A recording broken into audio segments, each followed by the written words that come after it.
Olá, tudo bem? Eu sou o professor Antônio Mercedes, estou aqui para mais uma videoaula de contabilidade e custo da série Resolução de Questões, videoaula 1. Aqui nós vamos ter a solução de 9 questões de mais diversos assuntos na área de contabilidade e custo. Essa aula é dedicada a você, que é aluno universitário, para você que está se preparando para o curso, para você que quer aprimorar seus conhecimentos, para você que vai fazer o testinho do CFC, Conselho Federal de Contabilidade, e para você também, profissional, que quer aprimorar seus conhecimentos, e também vocês, professores iniciantes, que é importante evitar uma fonte de informação muito boa para as suas aulas. A nossa agenda versa sobre a resolução de 9 questões de contabilidade e custo sobre mais diversos assuntos. Olha, se você está gostando, deixe seu like, é importância vital, divulgue, inscreva-se no canal, divulgue com seus amigos, nas suas redes sociais. É importante que a gente tenha a maior quantidade possível de inscritos nesse canal para participar desse crescimento, né? Então, o crescimento do canal depende muito de vocês, tá? E qualquer dúvida, nós estamos à disposição através do e-mail amam6@gmail.com. Dúvidas, nós teremos imenso prazer em atender dúvidas, sugestões e assim por diante. Vamos lá à nossa videoaula de hoje de resolução de questões. Primeiro, Beto, o custeio ABC atribui custos às atividades de consumo de recursos. E aí o examinador coloca 5 alternativas, né? O custeio ABC atribui os custos às atividades de consumo de recursos. A utilização do custeio ABC permite eliminar as atividades que não agregam valor ao produto. No ABC, os custos indiretos são rateados aos produtos em função dos gastos, né, com mão de obra direta. Mais isso aqui. Depois diz a utilização do custeio ABC facilita a elaboração do balanço de mais demonstrações contábeis. E, por último, ele diz a utilização do custeio ABC facilita a tomada de decisão, uma vez que permite a visualização dos custos das atividades em relação aos produtos. E cá ele diz, com base nessas assertivas, podemos concluir que, ele sai citando aí as 5 alternativas para a solução. E aí ele começa a dizer, apenas as assertivas 1 e 2 são verdadeiras, 1 e 2 e 5 são verdadeiras, 3 e 5 são falsas, 1, 3 e 4 são falsas, todas as assertivas são verdadeiras. Como sempre, nós gostamos sempre de dar um exemplozinho aqui no início, voltando aqui o que a gente fez na parte teórica, é importante lembrar, né?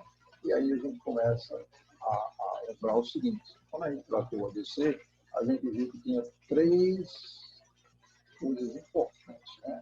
Até então, no outros métodos de custeio, nós temos sempre a alocação de recursos aos produtos. E aqui nós começamos a ver uma coisa um pouquinho diferente, né? Primeiro você tem recursos, você precisa conhecer as atividades e os produtos. E a relação é, os recursos são alocados às atividades e as atividades são consumidas para a consecução dos seus produtos. No caso aí, bens ou serviços, tá? Então você veja que tem aqui uma coisa intermediária que são as atividades. Até porque quando você trabalha da outra modalidade, sei lá, o custeio indireto, assim por diante, você começa a perceber que os custos são rateados em função de alguma coisa, um parâmetro qualquer, em função de mão de obra direta, em função de hora de máquina, assim por diante, diretamente aos produtos. Mas nem todos os produtos consomem todas as atividades na sua concepção. Okay? Então, o ABC é um refinamento. Ele trata de como eu vou pegar esses custos indiretos e vou fazer com que ele se torne direto, na verdade, né? Então, eu vou ratear o mínimo possível, né? E fazer a alocação o máximo possível em função das atividades pertinentes a cada elaboração de cada produto. Ok? A elaboração de cada produto. E aí você começa a perceber que nesses 5 itens, né, tem apenas uma assertiva correta, né? E vamos analisar por que essa assertiva é correta.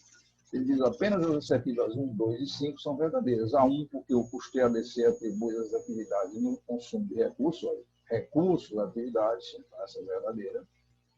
A 2, ele diz, a utilização do ABC permite eliminar atividades que não agregam valor. Nós vimos lá na aula teórica de ABC, quando nós, na série Aprendendo Facilmente, que o ABC você tem que conhecer as atividades da empresa. E nesse momento é oportuno para você eliminar aquilo que não agrega valor ao produto. Então, sempre quando você implanta ABC, você se depara com uma coisa que é o refinamento, ou seja, o aprimoramento, né, das atividades. Aquilo que não agrega valor, essas atividades são eliminadas de pronto, porque isso implica em custo, e a gente quer reduzir também custo. Né? Então, A1 e 2 são verdadeiros. A3, ele diz assim, no ABC, os custos diretos são rateados aos produtos em função do gasto com mão de obra direta. Não tem rateio em função de gasto. Simplesmente a alocação é feita dos recursos das atividades e das atividades aos produtos em função da sua utilização. A assertiva 4, ele diz, a utilização do custeio ABC facilita a elaboração do balanço e mais demonstrações contábeis. Não facilita, não tem nada a ver, são coisas totalmente díspares. Né? Isso aqui é um método de custeio voltado para atribuições em cima de custeio, custos indiretos, para minimizar o máximo possível os seus custos indiretos. Então, é falso. E a quinta, que ele diz como verdadeira, se é verdadeira, a utilização do custeio ABC facilita a tomada de decisão, uma vez que permite a visualização dos custos das atividades em relação aos seus produtos. Lógico, aqui eu tenho os produtos, aqui eu tenho as atividades. Aí eu começo a ter sentimento, feeling, a partir daí, de quais as atividades são consumidas por cada produto que eu produzo, né? Seja um bem ou um serviço. Tá? Por isso que a assertiva B, ela é a verdadeira, né? Apenas as assertivas 1, 2 e 5 são verdadeiras. As demais são falsas, né? Então, a 3 e 4 são falsas. E aí nós entramos aqui na segunda questão, né? A importância vital dessa segunda questão. Então, essa segunda questão, ela versa aqui. Em maio de 2019, a empresa @menos apresentou as seguintes informações sobre mão de obra. Né? E aí ele foi informações padrão, aí uma questão voltada para custo padrão, né? Preço unitário padrão, consumo padrão, de 12.300 horas, total de consumo padrão, 430.500 horas. Né? Total de consumo padrão, 430.500. Né? E aí ele dá informações reais. Sempre a gente, quando trabalha com isso, né? Então, aqui eu tenho o padronizado, quer dizer, o orçado para isso, e aqui eu tenho a informação real que aconteceu. Você observa que o preço unitário foi maior, a quantidade de horas reais usadas foi menor e o consumo real foi maior. Né? Ele pagou um pouquinho mais caro, 35, 37,50. Considerando as informações apresentadas, pode-se afirmar que a análise mista de variação de mão de obra direta, observe que a questão aí ele está querendo saber em função da mão de obra, né? A variação mista, análise da variação mista de mão de obra direta. Né? Ele quer saber a variação mista, né? A importância de tal a gente trabalhar essa variação mista. Então, essa variação mista ela pode ser 7.000 favoráveis, 500 favoráveis, 7.500 desfavoráveis, 500 favoráveis e 200 desfavoráveis. Né? Favorável é aquilo que você gastou a menos, desfavorável é aquilo que você gastou a mais. Né? Conselho, né? Como nós vimos lá na nossa aula teórica sobre este assunto, o custo padrão. Né?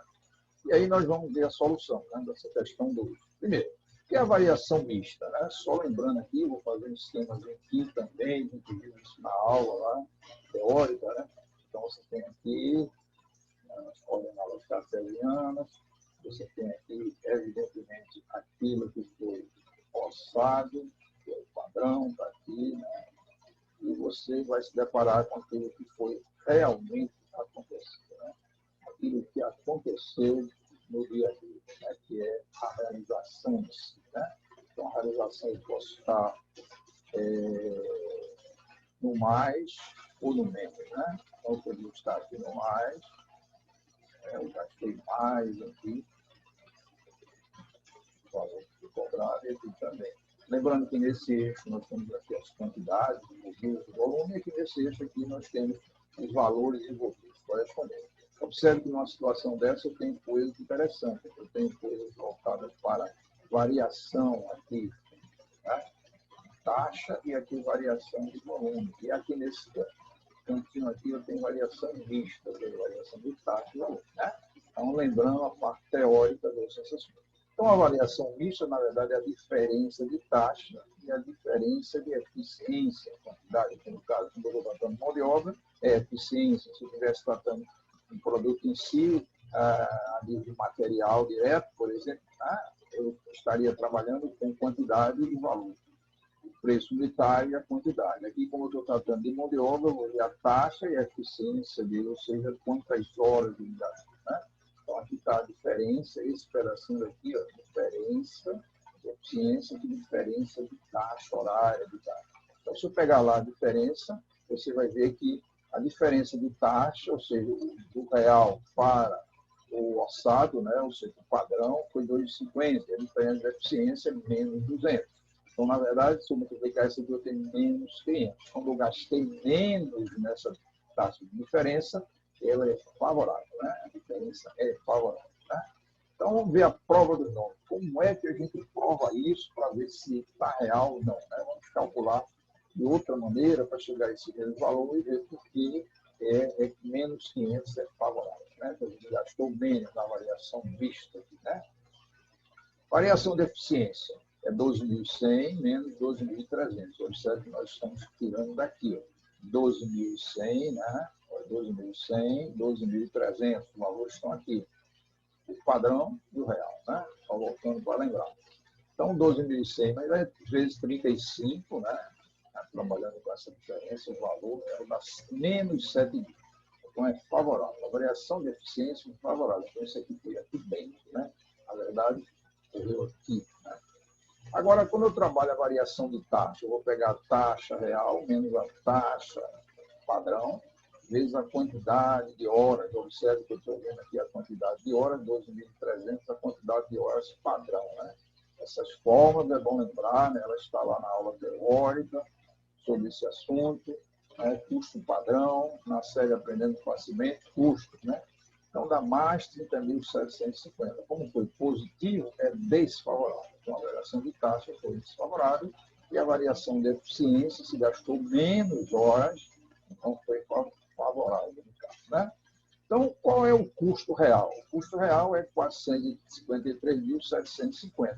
A própria questão já dá. Tá vendo? Se você voltando aqui, ó, 450.750 e 430.500. Então, esses valores já foram dados. Então, 453.750 e 430.500. Então, o custo real menos o custo padrão deu 23.000 positivo, né? Ou seja, desfavorável. Mas a questão quer saber a variação mista. Ele não quer saber esta, nem o total, que é a variação de taxa, a variação de eficiência, mais a variação mista. Né? Essa variação total, se eu somasse essas variações aqui, daria 23.250. Então, a gente está diante de alguma coisa para fazer a prova de novo, que é 30.750, que é a variação de taxa, né? Mais a variação de eficiência, né? A variação de eficiência, se eu somei mais isso, né? Eu estou tomando esse, mais esse, mais esse.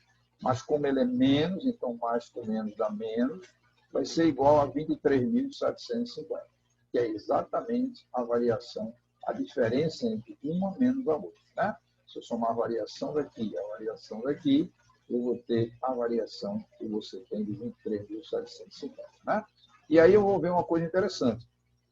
23.750 mais ou menos o 500 vai dar 23.250, que é esse total. Né? Que é a variação exatamente dessa diferença aqui de um pelo outro. Né? Então, você observa que a única maneira de você ter 23.750 menos ou mais 500 para dar 23.250, que é a variação total desfavorável, quer dizer, a variação total aqui foi desfavorável, é que esse sinal aqui seja menos. Então, se é um sinal menos, ela é favorável, provando que aquilo que a gente tinha feito aqui numa única equação é verdadeiro. Né? Deu negativo, é favorável. Né? Então, você gastou muito. Então, embora a variação de taxa seja desfavorável, a variação de eficiência seja desfavorável, né? Então a variação de eficiência é favorável, a variação de taxa é desfavorável. Então essa variação mista ela também é favorável. Por quê? Porque a variação total tem que fechar. E para fechar eu preciso que seja menos 500. Isso porque a gente mostrou essa prova de novo. Quer dizer, facilmente resolvida numa linha só, mas aqui mostrando como você prova por A mais B que esta variação é favorável. Né? Aqui, vamos lá para a questão 3. A indústria arroba mais produz apenas um tipo de produto e que as suas informações são preço de venda, 420 unidades, custo de despesa variável, 320 unidades, custo de despesa fixa, 250 ao mês, total de unidades vendidas atualmente 6.000. Né? E aí nós vamos ver, após a análise das informações e com base no ponto de equilíbrio contábil, é correto afirmar que a margem de segurança é.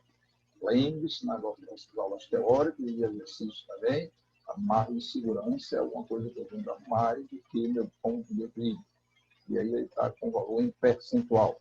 Então, é de suma importância para que eu calcule a margem de segurança, que eu conheça, tá? Isso é importante, se eu não vou solucionar essa questão, eu conheça meu ponto de equilíbrio. Né? Só lembrando, né? Coordenada cartesiana, aqui nós temos lá a parte fixa, o custo fixo, aqui nós temos o variável, aqui nós temos a nossa equaçãozinha de receita, e aqui eu tenho meu ponto de equilíbrio. Né? Então, se eu estou querendo a mais segurança, eu estou vendendo alguma coisa a mais do que isso. Né? Então, eu estou vendendo alguma coisa que está aqui. Né? Então, essa diferençazinha que a gente vai calcular e ele quer expressa em percentual. Né? Então, a primeira coisa que nós vamos fazer numa questão dessa, como nós vimos em outras questões que resolvemos, porque em cada aula teórica, né, da série Aprendendo Facilmente, nós temos exercícios, exemplos e exercícios resolvidos ao final. Né? Então, é de importância vital. Então, nessa solução, nós vamos trabalhar qual é o ponto de equilíbrio. É 250 mil menos 420 menos 320. Então, é meu CDF, está aqui, ó, meu CDF, né? Importância vital a gente se lembrar disso. Tá? O meu CDF, né? 250. Né? E aqui eu vou trabalhar aqui as minhas unidades, né? Que sejam isso aqui. Né? Então, a parte aqui, ó, 420 é meu preço de venda, meu preço de venda é 420, menos 320, que é exatamente o meu custo de despesa variável. E nesse momento, nós calculamos aqui 2.500, né? Aqui em quantidade, né? Essa expressão também é quantidade. Eu também podia calcular em valor, bastaria multiplicar pelo preço, ou se eu quisesse ter uma forma específica, eu posso calcular direto em valor. Mas no caso específico aqui, eu posso trabalhar desta maneira. Então, continuando a questão, minha margem de segurança vai ser a quantidade de vendas atual, menos a quantidade de equilíbrio, dividido pela quantidade de vendas atual. E é fácil observar, né? A quantidade de vendas atual ele deu, 6.000 mês. Quantidade de equilíbrio foi calculada, 2.050, né? 2.500. E dividido pela quantidade de vendas. Dessa forma, também nós vimos lá batalhando sobre esse assunto, foi extremamente tratado sobre isso aí. Então, se eu resolver essa equaçãozinha, eu vou ter 58,33%, né, vezes 100, e aí você começa a perceber que a resposta está na letra D. Então, lembrando, né, tudo é isso, se você tiver uma questão, tivesse sobre margem de segurança, é de importância vital que você calcule primeiro ponto de equilíbrio. Né? O ponto de equilíbrio, ou em quantidade, ou em valor, dependendo da questão, para você calcular a sua margem de segurança. Né? A questão 4, ele diz o seguinte: a sapataria Salto Mole Limitada trabalha com o comércio de calçados infantis. Suas mercadorias são compradas por R$15 o par. Os seus gastos fixos para administrar a loja da ordem de 2.000, considerando que a projeção para as vendas para os próximos meses é de 400 pares mensais, o preço mínimo unitário, observa que eu estou trocando ali, preço mínimo unitário, para que não tenha prejuízo, ou seja, ele quer não ter prejuízo. O mínimo que ele tem que vender, de tal maneira que não dê prejuízo, ou seja, abaixo disso nós estaremos na área de prejuízo. Né? E aí ele sai citando aqui as questões. Né? Então, 20, 18, 25, 19 e 15, né? São os preços que nós temos aqui. E aí nós vamos ver a solução. Como seria a solução? Observe que aí ele quer calcular o preço mínimo. Né? E deu os dados, ele deu o preço da mercadoria pago, os gastos fixos para administrar a loja, e deu a quantidade de pares mensais. Então, ponto de equilíbrio, né? Importância vital que eu saiba, o ponto de equilíbrio vai ser o CDF dividido pela margem de contribuição unitária. O CDF ele deu, né? Só voltando aqui, eu gosto sempre de marcar isso aqui para você não se esqueceu, 2.000, tá vendo? 2.000 do CDF, né? Ele deu aqui o preço de venda, é o que ele está pedindo, mas ele deu aqui quais são os custos que eu tenho, né? As mercadorias são compradas aqui, sendo os gastos fixos para administrar a loja da ordem de 2.000, né? Então, suas mercadorias são compradas por 15 euros. Então, observe, esse 15 é o meu CDF, né? Ou seja, preço de venda menos CDF. Aquilo que eu pago pelo meu custo de despesa variável é 15 por par, né? E aí eu coloquei aqui, observe que nesta equação agora eu tenho uma coisa importante. Eu tenho o gasto do CDF, eu tenho minha margem de contribuição, tem aqui o meu preço de venda, que eu quero calcular, mas eu tenho meu ponto de equilíbrio, né? Eu tenho meu ponto de equilíbrio, né? E aí eu começo a trabalhar isso aqui, mostrando o seguinte, 400 aqui, eu vou vender 400 pares, então eu já tenho a quantidade que eu vou vender, né? Então eu quero saber como, eu quero saber para este ponto de equilíbrio, que é 400 unidades que eu tenho que vender, eu tenho que determinar agora qual é o preço de venda que eu tenho que praticar para que não dê prejuízo. Se você resolver esta equação, né? 400 igual a 2.000 por isso, multiplica isso aqui por isso, jogo primeiro mesmo, tirando o valor de PV, uma equaçãozinha simples, você vai ver que o preço de venda é exatamente 20, né? Então, para que isso seja realidade, ou seja, eu venda 400 unidades, 400 pares, e que não tenha prejuízo, eu tenho que vender no mínimo por R$ 20 o preço de venda dele. Ou seja, o preço de venda de cada par, no mínimo, tem que ser de R$ 20. Né? Interessante essa questão, porque ela não é uma questão direta, é uma questão indireta. Né? Na verdade, a gente está muito acostumado a calcular o ponto de equilíbrio. Aí, né, eu já disse qual era o ponto de equilíbrio. Apenas eu estou calculando agora qual é o preço de venda correspondente. Né? Então, mais uma questão belíssima que a gente trata aqui. Então, questão 5, que diz: a Companhia Abrilata Limitada apresentou no último período um lucro operacional de 154 mil. De acordo com a área comercial, existe uma expectativa de crescimento de 10% nas vendas. Sabendo que o grau de alavancagem operacional é 4,1, o lucro operacional esperado é de quanto? Né? E aí ele cita A, B, C, D e E, de 212 mil, 87, assim por diante, para a gente calcular.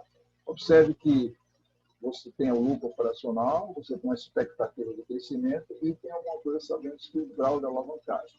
Nós vimos lá também numa aula de custo, né, grau de alavancagem operacional, margem de segurança, nós vimos também lá o grau de alavancagem financeira e assim por diante. Então, é importantíssimo a gente trabalhar isso. Qual é a solução? Qual é a fórmula que a gente vai usar? Também lembrando, nós temos 3 fórmulas, né? Essa daí é a mais usada. A variação de lucro, percentual de lucro, ou a variação de vendas ou receita. Observe, a variação de lucro, ele deu da seguinte ordem, né? Então, seria o lucro 2, que você está trabalhando, menos o lucro 1, dividido pelo lucro 1. Isso aqui é a variação. Né? A gente viu isso também na aula teórica. A variação de lucro 2 é a que eu quero, né? O lucro 2 é o que eu quero. Qual o lucro operacional esperado? 2, menos o lucro 1 que ele já deu, sobre a variação do lucro 1.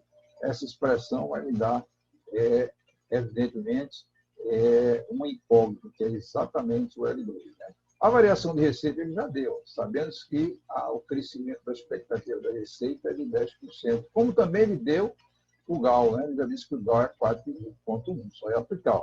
GAL 4,1, variação no lucro L2 menos L1, aí já tem o L1 sobre 154 mil, dividido por 0,10, que é a variação de receita.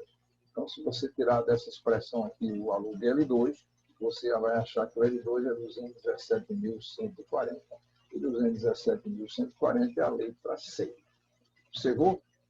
Nós vimos muitas questões voltadas a calcular o GAL. Agora não, você conhece o GAL, você conhece o lucro, conhece a expectativa de crescimento das vendas, e aí você vai calcular qual seria esse lucro esperado. Né? O lucro esperado seria 217.140. Se você voltar aqui na fórmula da variação de lucro e a variação de receita, vai achar um GAL de 4,1. Né? A maneira de provar que isso é a prova dos novos, que isso é verdadeiro, né? Então, mais uma questão muito interessante em cima do grau de alavancagem operacional. Olha, se está gostando, deixe seu like, inscreva-se, divulgue nas suas redes sociais, seja um partícipe do crescimento deste canal. Né? Vamos agora para a questão 6. A questão 6, ela versa sobre a empresa @menos produziu 140 mil unidades de seu produto, vendendo toda a produção a R$ 32 cada unidade. Né?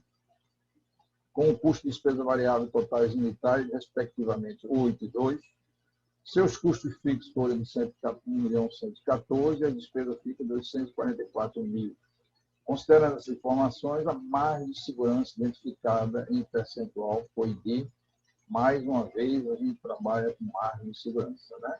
Então, a margem de segurança, a gente viu para a gente calcular mais uma questão de margem de segurança. Nós vimos muita questão em custo de margem de segurança, em contabilidade gerencial também, na série Aprendendo Facilmente, na série de resolução de questões de contabilidade gerencial também nós vimos. Então, é de importância vital que eu calcule, como mostramos minutos atrás, o nosso ponto de equilíbrio. Né? Então, o CDF aqui, evidentemente, se eu trabalhar aqui, 1.958.000 dividido pela margem de segurança, né? Então, se você pensar um pouquinho, o meu CDF, se eu somar esses dois aqui, dá 1.958.000, né? Então, a margem de contribuição unitária seria 32 menos 10, né? Observe, o CDV é 8 mais 2, por isso que é 10, né? Então, observe aqui, quando nós trabalhamos isso aqui, é fácil de perceber, ó, isso aqui, 8 mais 2, é o meu CDV. O meu CDV veio para cá, tá vendo? 8 mais 2, 10, né? Então, isso é uma importância de lembrar isso aqui. E o meu ponto de equilíbrio seria o CDF dividido pela margem de contribuição, certo? Então, o meu CDF, automaticamente, né? É bom lembrar que isso aqui há uma reprodução aqui, na verdade, isso aqui não existe, né? O CDF está aqui, a margem de contribuição é essa, né? Então, a gente começa a perceber que os valores envolvidos, CDF em 1958, a margem de contribuição foi aqui, se eu aplicar essa fórmula, eu vou encontrar que é 89 mil unidades, né? E aí eu vou continuando na questão, a margem de segurança vai ser o quê? Vai ser o que eu vendo atualmente, né? 140 mil unidades que eu produzi e vendi, menos a ponto de equilíbrio dividido pelo que eu vendo, né? Se eu acertar isso aqui e multiplicar por 100, você vai ver que o percentual se representa 36,43%. Ou seja, lei traz. Mais uma vez, a gente está diante de uma questão que, para eu calcular meu ponto de equilíbrio, para calcular minha margem de segurança, eu preciso do ponto de equilíbrio. Né? O ponto de equilíbrio é importante. Né? Eu tenho o CDF, eu tenho a margem de contribuição unitária, e calculei o ponto de equilíbrio e apliquei aqui na fórmula. Exatamente. Então, questão muito boa. Você está treinando bastante em relação a ponto de equilíbrio, mais de segurança e assim por diante. E agora nós vamos mais uma questão, a questão 7. A empresa TKW, que produz e vende produto Y, apresentou no mês de julho de 2016 os seguintes dados. Né? Então, produção de 7 mil unidades, venda de 6 mil unidades, observe, ele produziu mais, vendeu menos. Preço de venda unitário de 60, né? O custo de material direto, né? 15, o custo de mão de obra direta 5, despesa variável unitária 3, e custo de fabril 2, despesa administrativa 50 mil. E ele diz, considerando esses dados, se a empresa adotar o método de custeio variável, será apurado um resultado antes dos tributos sobre o lucro operacional de quanto? Né? Quer saber em reais. Então, ele dá os valores, 160 mil, 168 mil, 142 mil, 222 mil e 161.710, né? Então, nós estamos diante de uma questão que a método de custeio variável, né, ele quer saber qual o lucro correspondente. Né? Então, qual é a receita? Né? Minha preocupação maior, muitas questões desse tipo, né? A pessoa que está, o aluno, o concurseiro, vai errar, porque vai colocar aqui exatamente o que foi produzido, não é? Aqui eu estou tratando a receita, é o que eu vendi, 6 mil, né? Então, só lembrando, é bom que você não se esqueça disso, a importância vital aqui, os 6 mil que é importante, né? Vezes o quê? Vezes 60, que é o preço unidade, vezes 60. Então, aqui nesse momento eu tenho a receita que foi obtida com a venda desses 6 mil unidades, né? E aí, eu continuando, eu vou botar meu CDV é 15, né? Olha, observe, né? Voltando aqui, né? Eu gosto das coisas muito bem explicadas, para você não ter dúvida mesmo, né? 15, ó, 15 está aqui, né? Vezes o 6 mil, né? Que é exatamente o mesmo valor que está aqui, tá? Então, nós temos aí 90 mil, né? E aí, continuando, nós temos mais 5, né? Olha, observe, estou calculando o CDV. Então, o CDV é importante que eu tenho. Então, eu tenho aqui 5, meu custo de mão de obra direta, unitário. 5, tá vendo? Mais, novamente, os meus 60, né?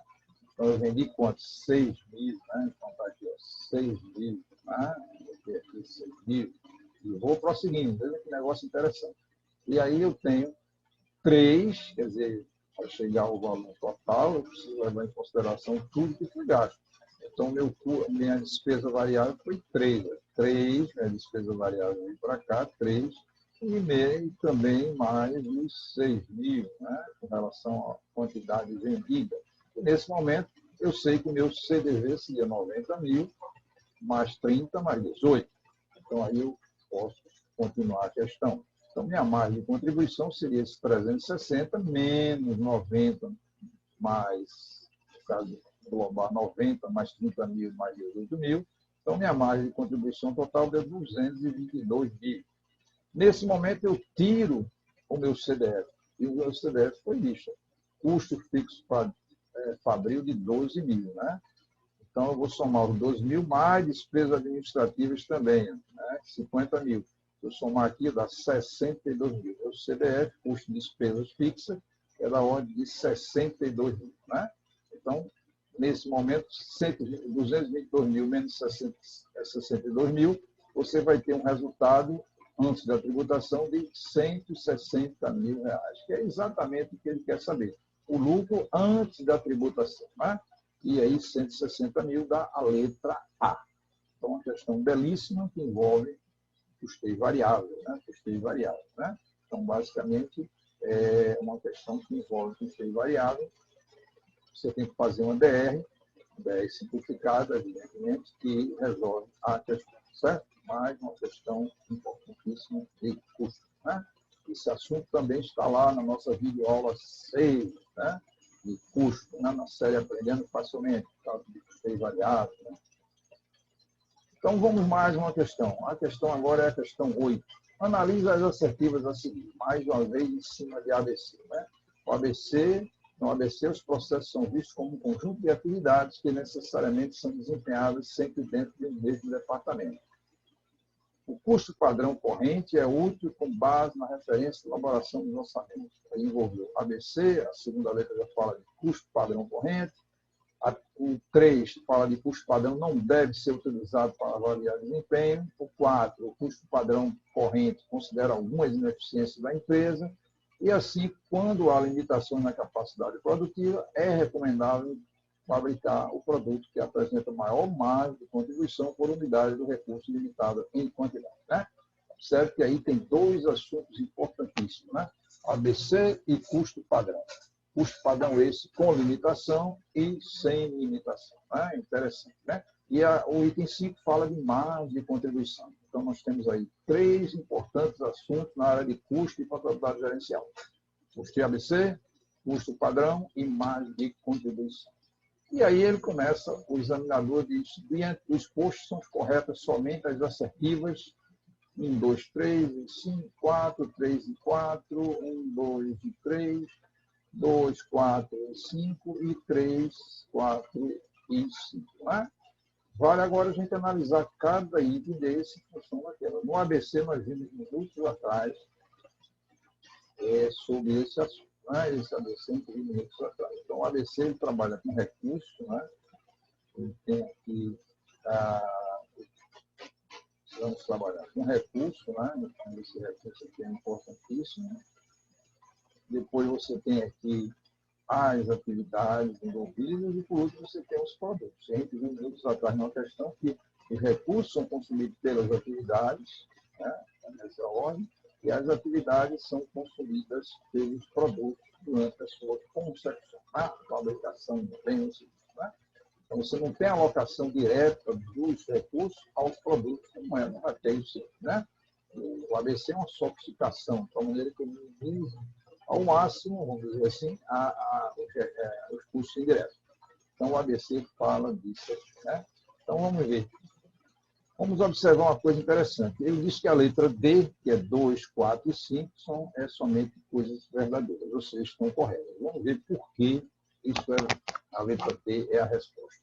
Primeiro, no ABC, os processos são vistos como conjunto de atividades que necessariamente são desempenhadas dentro do mesmo departamento. Não. Quer dizer, quando falou aqui necessariamente, já tirou, né, necessariamente dentro do mesmo departamento. A gente viu lá no ABC, que é o conceito de processo, né? Processo é um conjunto de atividades, que tem um conjunto de tarefas, de operações, elas podem iniciar num departamento e ter outro. Então, você tem atividades que são interdepartamentais. Então, não pode ser assim. Então, isso necessariamente são desempenhadas, não é. Nem sempre é assim. O item 2, ele diz que é verdadeiro. Vamos ver por quê. O custo padrão corrente é útil como referência para a elaboração de orçamentos. Isso nós vimos lá quando tratamos de custo padrão, né, nas aulas de custo, né? Então, os orçamentos são baseados em cima do custo padrão. É verdadeiro. A questão 3, aqui o item 3, ele diz: o custo padrão não deve ser utilizado para avaliar desempenho. Deve, né? Então, é verdadeiro, é falso, ele deve. Porque através do custo padrão eu começo a avaliar as unidades, né? Através do custo padrão eu começo a ver aquilo que está dentro de um padrão que foi estabelecido, que está fora do padrão, quer seja para mais, quer seja para menos, né? Variação de preço, variação de quantidade, variação de taxa, variação de eficiência, e assim por diante. A 4, ele diz: o custo padrão corrente considera algumas ineficiências, né? Olha, observa. A gente viu lá, quando trabalhou em custo padrão na aula teórica, que eu posso ter um custo padrão ideal, que é aquele que não considera ineficiência nenhuma da empresa, mas isso é uma coisa utópica, né? A gente tem que lidar com os recursos que a empresa tem. A empresa sempre tem o novo e o velho convivendo. Processos que estão no estado da arte e processos que precisam ser aprimorados. Nunca você vai chegar a um momento que está tudo no estado da arte. Não tem como, né? E as coisas vão evoluindo e vão ficando defasadas. Eu preciso estar sempre aprimorando, ou seja, pensando em qualidade total. Então, o custo padrão, ela considera as ineficiências da empresa, né? Aquilo que a empresa tem, ou seja, o status quo da empresa. Inclusive com relação às pessoas. Outras pessoas são mais produtivas e outras menos produtivas, né, de modo geral. Então, ela é falsa. E a questão 5 diz: quando há limitação da capacidade produtiva, é recomendável fabricar aquilo que tem a maior margem de segurança por unidade de recursos. Nós vimos também lá em margem de segurança que quando eu não tenho restrição, a maior margem de contribuição é que eu devo intensificar a fabricação. Os produtos com maior margem de contribuição é que eu tenho que intensificar a fabricação. Mas nesse caso específico, se eu tenho restrição, eu tenho que dividir pelo fator limitante, que seja horas de máquina, que seja horas e assim por diante, né? Então, tem que dividir por ele para chegar a um valor exato, ponderado com aquilo que é a limitação que a empresa tem naquele momento, né?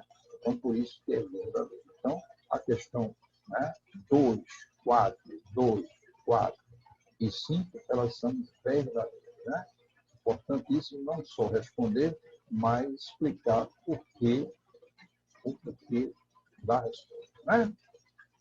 Vamos lá. A questão 9, ele fala: a empresa @tanto SA, do ramo de confecções, produz 600 mil unidades de lotes. 600 unidades de lote de produtos por ano. O preço de venda médio desse lote é de 9.500. Sua estrutura de gasto fabrício apresenta custo variável de tanto por lote, custo fixo de tanto. A empresa é tributada pela alíquota de 25% de imposto. Para o próximo ano, a empresa prevê um aumento de 30% nas suas vendas, mantendo os seus preços constantes. Considerando o aumento no volume das vendas, podemos concluir que o grau de alavancagem operacional da empresa esse assunto foi tratado lá na série Aprendendo Facilmente, contabilidade de custo e também de contabilidade gerencial, né? Como nós vimos também conjuntamente grau de alavancagem operacional e financeira. Então, dá aqui os valores do grau de alavancagem operacional. Observe, lá quando nós vimos grau de alavancagem operacional, nós vimos três formas. Uma forma voltada pela variação de lucro sobre variação de receita, uma forma voltada em função da margem de contribuição sobre lucro e uma fórmula mais complexa, que é em função de quantidade, de margem de contribuição e assim por diante. E a gente começa a perceber que a única que eu devo usar nesse momento é justamente essa fórmula terceira que nós mostramos lá.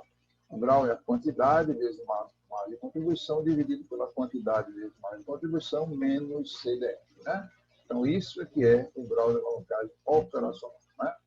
E as vendas 2, você vai ter, que seria o que? 600, né? 600 unidades, mas vai ter um acréscimo de 30%. Então, as vendas 1 ele deu aqui, as vendas 2 seriam 600 mais 30% de acréscimo, 0,30 de 600. Então, as vendas 2 passam a ser 780. Né? Então, começa a perceber que as vendas 2 aqui, 780, em função dos dados que foram fornecidos. Né? E aí a gente vai que o grau de alavancagem seria 780, mais a margem de contribuição, 9.500, cuidado, menos 3.400, os custos variáveis aqui, né? Dividido por 780 vezes 9.500 menos 3.400. Né? Então, você observa que está aqui os dois valores. Então, a aplicação dessa fórmula que envolve quantidade, margem de contribuição e custo fixo. E aí, se você resolver isso, você vai encontrar que é 1,86. Então, 1,86 é o grau de alavancagem operacional em função desses dados que foram fornecidos, certo? Então, aplicação da fórmula 3. Lembrando que tem fórmula em função de variação do lucro, variação de receita, tem fórmula de variação, a margem de contribuição total sobre o lucro operacional, e essa fórmula, a terceira fórmula que nós apresentamos lá, que é em relação à quantidade de margem de contribuição. Ok? Então, importância vital que a gente esteja sempre antenado em relação a essa fórmula. Né? Então, nós apresentamos aqui 9 questões, variando sobre diversos assuntos, abordando diversos assuntos de custo, de tal maneira que a gente espera que você tenha tido um bom proveito, né, nessa solução. Né? As videoaulas estão no canal do Professor Antônio Messias, no YouTube, né?